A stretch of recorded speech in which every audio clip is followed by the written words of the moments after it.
خداوند کے زندہ اور پاک کلام میں سے خروج کی کتاب اس کا 19 باب۔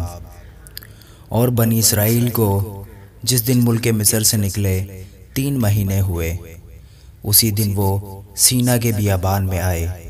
اور جب وہ رفیدیم سے روانہ ہو کر سینا کے بیابان میں آئے تو بیابان ہی میں ڈیرے لگا لیے۔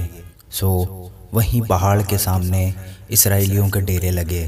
اور موسیٰ اس پر چڑھ کر خدا کے پاس گیا، اور خداوند نے اسے پہاڑ پر سے پکار کر کہا کہ تو یعقوب کے خاندان سے یوں کہہ اور بنی اسرائیل کو یہ سنا دے کہ تم نے دیکھا کہ میں نے مصریوں سے کیا کیا کیا، اور تم کو گویا عقاب کے پروں پر بٹھا کر اپنے پاس لے آیا۔ سو اب اگر تم میری بات مانو اور میرے عہد پر چلو تو سب قوموں میں سے تم ہی میری خاص ملکیت ٹھہرو گے، کیونکہ ساری زمین میری ہے، اور تم میرے لیے کاہنوں کی ایک مملکت اور ایک مقدس قوم ہوگے۔ انہی باتوں کو تو بنی اسرائیل کو سنا دینا۔ تب موسیٰ نے آ کر اور ان لوگوں کے بزرگوں کو بلا کر ان کے روبرو وہ سب باتیں جو خداوند نے اسے فرمائی تھیں بیان کی، اور سب لوگوں نے مل کر جواب دیا کہ جو کچھ خداوند نے فرمایا ہے وہ سب ہم کریں گے۔ اور موسیٰ نے لوگوں کا جواب خداوند کو جا کر سنایا۔ اور خداوند نے موسیٰ سے کہا کہ دیکھ، میں کالے بادل میں اس لیے تیرے پاس آتا ہوں کہ جب میں تجھ سے باتیں کروں تو یہ لوگ سنیں اور سدا تیرا یقین کریں۔ اور موسیٰ نے لوگوں کی باتیں خداوند سے بیان کی۔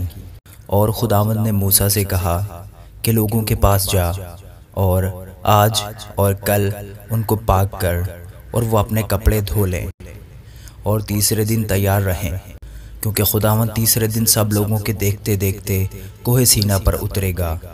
اور تو لوگوں کے لیے چاروں طرف حد باندھ کر ان سے کہہ دینا کہ خبردار، تم نہ تو اس پہاڑ پر چڑھنا اور نہ اس کے دامن کو چھونا۔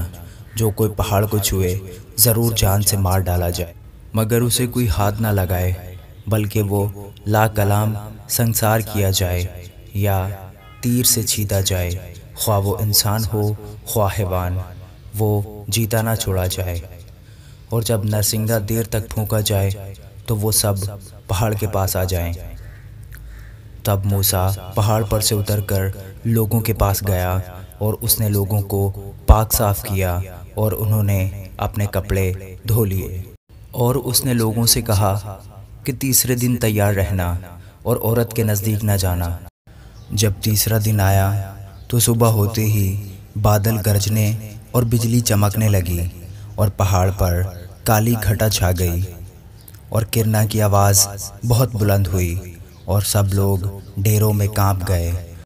اور موسیٰ لوگوں کو خیمہ گاہ سے باہر لایا کہ خدا سے ملائے، اور وہ پہاڑ سے نیچے آ کھڑے ہوئے، اور کوہ سینا اوپر سے نیچے تک دھوئیں سے بھر گیا، کیونکہ خداوند شعلہ میں ہو کر اس پر اترا، اور دھواں تنور کے دھوئیں کی طرح اوپر کو اٹھ رہا تھا، اور وہ سارا پہاڑ زور سے ہل رہا تھا۔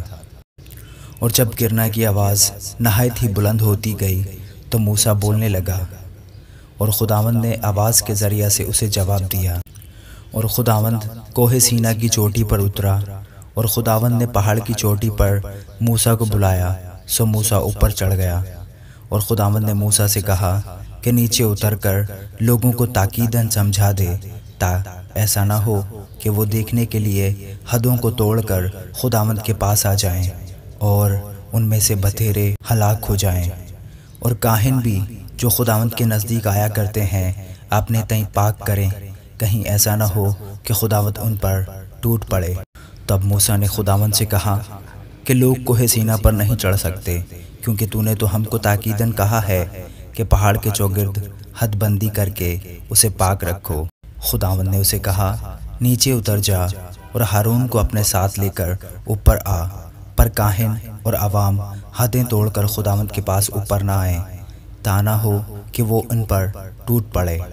چنانچہ موسیٰ نیچے اتر کر لوگوں کے پاس گیا اور یہ باتیں ان کو بتائیں۔ آمین۔